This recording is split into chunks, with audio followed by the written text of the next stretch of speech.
Penghuni komplek perumahan malam kota telah lama dikenal dengan kisah mistis yang mengelilinginya, terutama di Blok D. Legenda tentang hantu wanita hamil yang sering muncul di malam hari telah menjadi pembicaraan yang menyeramkan di antara para penduduknya. Meskipun begitu, aku yang baru saja pindah ke kompleks ini tidak terlalu percaya pada cerita-cerita tersebut. Namun, apa yang aku alami dalam beberapa bulan terakhir telah mengubah pandanganku secara drastis. Aku pertama kali melihat rumah ini diiklankan secara online, terletak di daerah perumahan yang tenang dan berdekatan dengan kantor tempatku bekerja. Aku merasa beruntung menemukan tempat ini. Meskipun teman-teman menertawakan cerita hantu yang berkeliaran di kompleks ini, aku lebih memilih mempercayai keberuntungan dan nilai sewa yang terjangkau. Pada malam pertama tinggalku di sana, suasana sekitar memang begitu sunyi. Lampu jalan redup, hanya terdengar suara gemericik air dari pancuran taman. Entah mengapa, aku merasakan ada sesuatu yang aneh di udara, tetapi aku cepat-cepat mengabaikan perasaan itu sebagai imajinasi belaka. Namun, kejadian pertama yang membangkitkan rasa takutku terjadi tidak lama setelah itu. Saat aku tengah mencuci piring di dapur, aku merasa seperti ada bayangan berlalu di belakangku. Saat aku berbalik, tak ada apapun di sana. Aku menepisnya Namun, kejadian pertama yang membangkitkan rasa takutku terjadi tidak lama setelah itu. Saat aku tengah mencuci piring di dapur, aku merasa seperti ada bayangan berlalu di belakangku. Saat aku berbalik, tak ada apapun di sana. Aku menepisnya sebagai bayangan dari lampu dapur yang redup. Beberapa minggu berlalu tanpa insiden yang mencolok. Aku mulai merasa nyaman dengan rutinitasku. Meskipun kadang-kadang masih merasa sesuatu yang tidak enak, suasana malam di kompleks ini memang agak menyeramkan, terutama karena penerangan yang minim. Pada suatu malam, ketika aku kembali dari kantor agak larut, aku mendengar suara langkah kaki di belakangku. Aku mempercepat langkahku, dan semakin kencang suara langkah itu mengikuti. Ketika aku berbalik, tak ada siapa-siapa di sana. Hati berdebar kencang, tapi aku tetap berusaha meyakinkan diriku sendiri bahwa itu hanya bayangan. Kejadian itu membuatku semakin waspada. Aku mulai bertanya-tanya tentang kisah hantu wanita hamil yang sering dikisahkan di kompleks ini. Tetapi aku masih bersikeras untuk tidak mempercayainya, meskipun semakin sulit untuk mengabaikan segala sesuatu yang terjadi di sekitarku. Malam berikutnya, ketika aku sedang menonton televisi sendirian di ruang tamu, tiba-tiba listrik padam. Aku mencoba menyalakan lampu senter di ponselku, dan di sudut ruangan, aku melihat sesosok bayangan perempuan yang berdiri dengan perut membesar. Hatiku berdegup kencang, tapi sebelum aku bisa berteriak, bayangan itu menghilang. Aku duduk terpaku di sofa, mencoba merangkul diriku sendiri sambil mencari alasan rasional atas apa yang baru saja kulihat. Suasana ruangan terasa dingin dan hening, hanya dihiasi oleh gemuruh angin malam yang masuk melalui celah jendela terbuka. Sejak malam itu, kejadian aneh semakin sering terjadi. Aku sering mendengar suara tangisan lembut yang datang dari koridor luar. Ketika aku keluar untuk memeriksanya, tak ada seorang pun di sana. Tetapi suasana bulu kuduku selalu merinding, seolah ada sesuatu yang memperhatikanku dari kegelapan. Aku mulai bertanya-tanya apakah aku mungkin perlu mencari tempat tinggal lain. Namun, setiap kali aku memikirkan untuk pindah, aku mengingat betapa sulitnya menemukan apartemen yang sesuai dengan budgetku dan dekat dengan tempat kerjaku.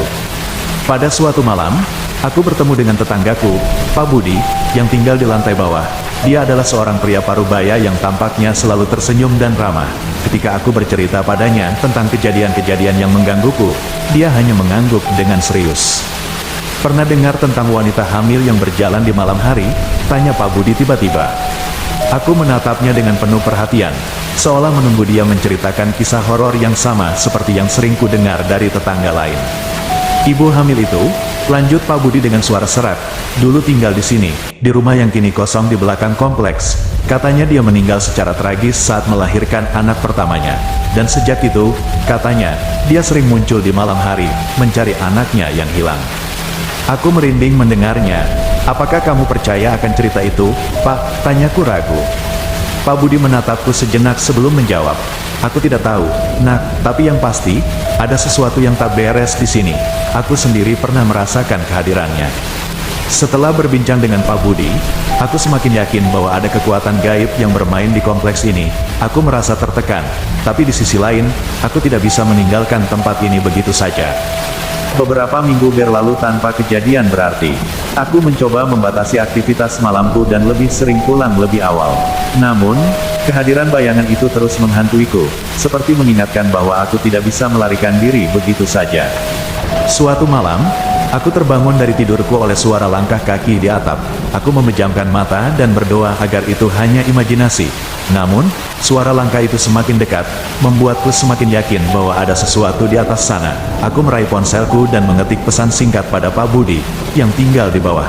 "Pak, tolong, ada suara di atap." Tak lama kemudian, terdengar ketukan pelan di pintu kamarku. Aku terdiam, tidak berani bernafas. Lalu, dengan gemetar, aku melangkah menuju pintu dan membukanya. Di luar, aku melihat Pak Budi dengan wajah serius. "Apa yang kamu dengar?" bisiknya. Aku dengar langkah kaki di atap. Aku menjawab gemetar. Pak Budi mengangguk pelan. "Ikut aku," katanya. Kami berdua naik ke atap kompleks dengan hati-hati. Angin malam membelai wajah kami saat kami mencari-cari sumber suara yang mengganggu itu. Namun, setelah beberapa lama, kami tidak menemukan apapun. "Aku yakin aku mendengar sesuatu," desisku dengan suara rendah. Pak Budi menatapku dengan ekspresi serius. "Ini bukan pertama kalinya aku mendengarnya, Nak. Ada sesuatu di kompleks ini yang tidak bisa dijelaskan." Kami turun dari atap dengan perasaan yang tidak tenang. Aku mengucapkan terima kasih padanya sambil merenungkan apa yang baru saja terjadi. Apakah aku benar-benar sedang diserang oleh sesuatu yang tak terlihat? Kejadian itu membuatku semakin paranoid. Aku mulai mencari tahu lebih banyak tentang sejarah kompleks ini, mencoba mencari tahu apakah ada peristiwa tragis yang pernah terjadi di sini. Aku bertemu dengan seorang tetangga lain, Ibu Sari, yang telah tinggal di kompleks ini selama bertahun-tahun. Dia adalah seorang wanita yang ramah dan terbuka. "Apakah kamu pernah mendengar cerita tentang hantu wanita hamil di sini?" tanyaku padanya setelah kami mengobrol sebentar. Ibu Sari tersenyum tipis. "Oh, cerita itu," katanya, "banyak orang di sini percaya padanya. Ada yang mengatakan bahwa hantu itu mencari anaknya yang hilang." Aku mengangguk, meskipun hatiku merasa tidak tenang. "Apakah kamu pernah melihatnya?" tanyaku lagi. Ibu Sari terdiam sejenak sebelum menjawab. "Aku pernah merasakan kehadirannya," katanya perlahan. Aku merinding mendengarnya. "Bagaimana rasanya?"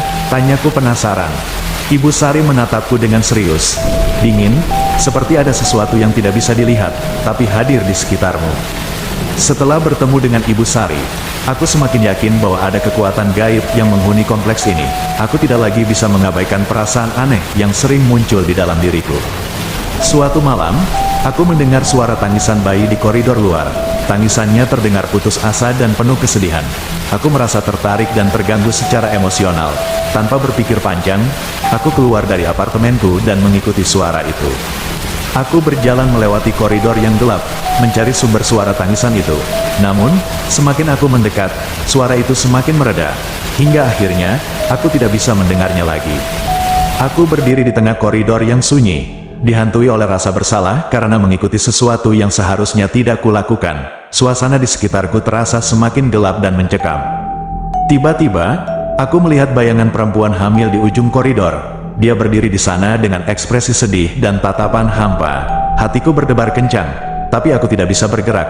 Aku hanya bisa menatapnya dengan nafas terengah-engah. Bayangan itu kemudian menghilang begitu saja, meninggalkanku dalam kebingungan dan ketakutan. Aku berbalik dan lari kembali ke apartemenku, merasa seperti dikejar oleh sesuatu yang tidak bisa kulihat. Setelah kejadian itu, aku semakin yakin bahwa aku tidak bisa tinggal lebih lama di kompleks ini. Aku merasa seperti ada kekuatan gelap yang menghantui setiap sudut kompleks, membuatku merasa tidak aman dan terancam setiap saat. Aku memutuskan untuk mencari tahu lebih banyak tentang wanita hamil itu. Aku pergi ke perpustakaan kota untuk mencari catatan sejarah tentang kompleks perumahan malam kota. Namun, apapun yang kutemukan hanya sebagian kecil dari cerita-cerita yang tersebar di kalangan penduduk setempat. Banyak dari mereka yang percaya bahwa rumah kosong di belakang kompleks adalah tempat di mana wanita hamil itu tinggal dulu bersama suaminya. Mereka juga percaya bahwa dia meninggal tragis dalam kecelakaan mengerikan. Aku terus merenungkan semua informasi itu sambil mencoba menenangkan diri. Aku tidak bisa terus hidup dalam ketakutan seperti ini. Tapi aku juga tidak bisa meninggalkan kompleks ini begitu saja. Suatu malam, ketika aku kembali dari kerja lebih awal dari biasanya, aku mendapati apartemenku dalam keadaan berantakan, pintu terbuka lebar dan barang-barang tersebar di lantai. Aku segera menyadari bahwa seseorang telah masuk ke apartemenku. Aku berjalan masuk dengan hati-hati, merasa takut dengan apa yang mungkin kutemukan di dalam. Namun, tidak ada seorang pun di sana. Aku hanya bisa menduga bahwa ini adalah pekerjaan hantu wanita hamil itu. Kejadian itu membuatku semakin putus asa. Aku merasa seperti tidak ada tempat yang aman lagi bagiku di kompleks ini. Aku harus segera mencari jalan keluar sebelum semuanya terlambat. Aku mulai mencari apartemen baru, meskipun itu berarti aku harus mengeluarkan biaya lebih banyak dan mungkin harus meninggalkan pekerjaanku. Tapi aku tidak bisa lagi mengabaikan perasaan takut dan ketidaknyamanan yang selalu menghantui setiap langkahku. Suatu malam, ketika aku sedang mempersiapkan diri untuk tidur, aku mendengar suara di dapur. Suara itu seperti seseorang yang sedang berbisik-bisik, meskipun aku tidak bisa mengerti apa yang dikatakannya. Aku menegakkan tubuhku dari tempat tidur, hati-hati melangkah keluar dari kamarku. Lampu di dapur masih padam, meninggalkan bayangan yang menyeramkan di sudut-sudut ruangan. Aku melangkah mendekati dapur dengan napas terengah-engah. Suara bisikan semakin jelas, tapi aku masih tidak bisa mengerti isinya. Aku merasa seperti terjebak dalam mimpi buruk yang tidak pernah berakhir. Tiba-tiba, suara itu berhenti. Aku berdiri di tengah dapur yang sunyi, mencoba mengumpulkan keberanian untuk melanjutkan langkahku. Tapi di sudut ruangan, aku melihat bayangan perempuan hamil itu lagi. Dia berdiri di sana dengan perut membesar, matanya kosong dan tatapannya hampa. Aku merasa seperti aku tidak bisa lagi bergerak atau berbicara. Aku hanya bisa menatapnya dengan ketakutan yang memenuhi setiap serat tubuhku. Bayangan itu kemudian menghilang dengan cepat, meninggalkanku dalam kegelapan yang penuh dengan rasa takut dan kebingungan. Aku merangkak kembali ke kamarku, terguncang oleh pengalaman yang baru saja kulalui. Setelah kejadian itu, aku memutuskan bahwa aku tidak bisa lagi tinggal di kompleks ini. Aku mencari apartemen baru dengan tergesa-gesa, meskipun itu berarti meninggalkan banyak kenangan buruk di belakang. Aku menemukan apartemen kecil di pinggiran kota yang jauh dari keramaian. Aku merasa lega ketika akhirnya bisa menempati tempat yang lebih aman dan nyaman. Namun, meskipun aku telah meninggalkan kompleks perumahan malam kota, kenangan akan pengalaman mengerikan itu tidak pernah benar-benar hilang dari pikiranku. Aku sering merenungkan apa yang sebenarnya terjadi di sana dan mengapa aku begitu terobsesi dengan cerita hantu itu. Beberapa bulan setelah pindah, aku bertemu dengan Pak Budi secara kebetulan di pasar. Kami duduk di sebuah kafe kecil dan mulai bercerita tentang apa yang terjadi di kompleks itu. Aku masih tidak bisa mengerti semua itu. Aku berkata padanya dengan serius. Pak Budi mengangguk perlahan. Mungkin ada hal-hal di dunia ini yang tidak bisa kita jelaskan dengan akal sehat, nak, katanya bijaksana. Aku mengangguk, meskipun hatiku masih penuh dengan rasa penasaran dan ketakutan. Aku tidak tahu apakah aku akan pernah menemukan jawaban atas semua pertanyaan itu. Beberapa tahun telah berlalu sejak kejadian itu. Aku sudah melupakan sebagian besar tentang kompleks perumahan malam kota dan kisah hantu wanita hamil itu. Tetapi kadang-kadang, ketika malam tiba-tiba gelap dan sunyi, aku masih bisa merasakan bayangan perempuan hamil itu menghantui pikiranku, seperti dia tidak pernah benar-benar meninggalkan aku. Aku tidak pernah memberitahu siapapun tentang pengalaman itu. Aku takut mereka tidak akan percaya, atau bahkan lebih buruk lagi, mereka akan menganggapku gila. Tapi dalam-dalam hatiku, aku tahu bahwa apa yang kulihat dan rasakan di kompleks perumahan malam kota tidak pernah ada hubungannya dengan imajinasi. Ada sesuatu di sana, sesuatu yang tidak bisa dijelaskan dengan kata-kata. Aku hanya berharap bahwa orang-orang yang tinggal di sana setelahku tidak akan mengalami hal-hal yang sama seperti yang telah kualami. Mungkin ini hanya salah satu dari banyak cerita mistis yang terus hidup di kompleks itu.